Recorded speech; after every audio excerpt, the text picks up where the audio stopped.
कर्म से बदल जाते हैं भाग्य। ईश्वर वह नहीं करते जो हमें अच्छा लगता है, ईश्वर वह करते हैं जो हमारे लिए सचमुच अच्छा है। यदि आपके अच्छे कार्यों के परिणाम स्वरूप भी आपको कोई कष्ट प्राप्त हो रहा है तो समझिए कि इस तरह ईश्वर ने आपके बड़े कष्ट हल लिए। प्राकृत ऋषि का रोज का नियम था कि वह नगर से दूर जंगलों में स्थित शिव मंदिर में भगवान शिव की पूजा में लीन रहते थे। कई वर्षों से यह उनका अखंड नियम था। उसी जंगल में एक नास्तिक डाकू अस्तिमाल का भी डेरा था। अस्तिमाल का भय आसपास के क्षेत्र में व्याप्त था। अस्तिमाल बड़ा नास्तिक था, वह मंदिरों में भी चोरी डाका से नहीं चूकता। एक दिन अस्तिमाल की नज़र प्राकृत ऋषि पर पड़ी। उसने सोचा यह ऋषि जंगल में छुपे मंदिर में पूजा करता है, हो ना हो इसने मंदिर में काफी माल छुपा कर रखा होगा, आज इसे ही लूटते हैं। अस्तिमाल ने प्राकृत ऋषि से कहा कि जितना भी धन छुपा कर रखा हो चुपचाप मेरे हवाले कर दो। ऋषि देखकर तनिक भी विचलित न हुए, बोले कैसा धन? मैं तो यहाँ बिना किसी लोक की पूजा को चला आता हूँ। डाकू को उनकी बातों पर विश्वास नहीं हुआ।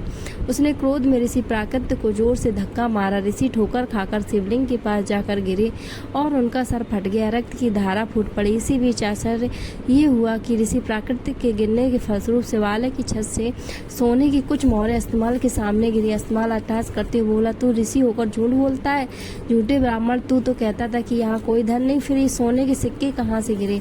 अब अगर तूने मुझे धन का पता नहीं बताया तो मैं ही पटक पटक कर तेरे प्राण ले लूंगा।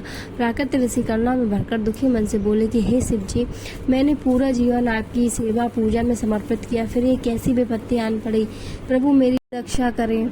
और भोलेनाथ तत्काल प्रकट हुए और ऋषि को कहा कि इस होने के पीछे का कारण मैं तुम्हें बताता हूँ।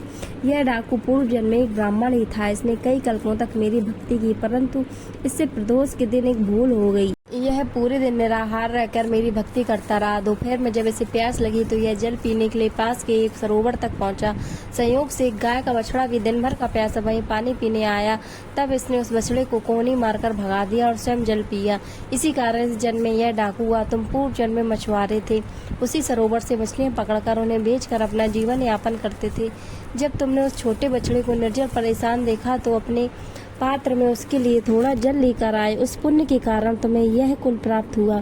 पिछले जन्मों के पुण्यों के कारण इसका आज राज तिलक होने वाला था, पर इसने इस जन्म में डाकू होते हुए न जाने कितने निरपराध लोगों को मारा, देवालों में चोरियां की। इस कारण इसके पुण्य सीमित हो गए और इसे सिर्फ ये कुछ मुद्राएं ही मिल पाई। तुमने पिछले जन्म में अनगिनत मत्स्यकों का आखेट किया, जिसके कारण आज का दिन तुम्हारी मृत्यु के लिए था, पर इस जन्म में तुम्हारे संचित पुण्यों के कारण तुम्हें मृत्यु स्पर्श नहीं कर पाई और सिर्फ यह घाव देकर लौट गई। हमारी दृष्टि सीमित है, परंतु ईश्वर तो लोक परलोक सब देखते हैं, सबका हिसाब रखते हैं। हमारा वर्तमान, भूत और भविष्य सभी को जोड़कर हमें वही प्रदान करते हैं जो हमारे लिए उचित है। दोस्तों, कैसी लगी स्टोरी?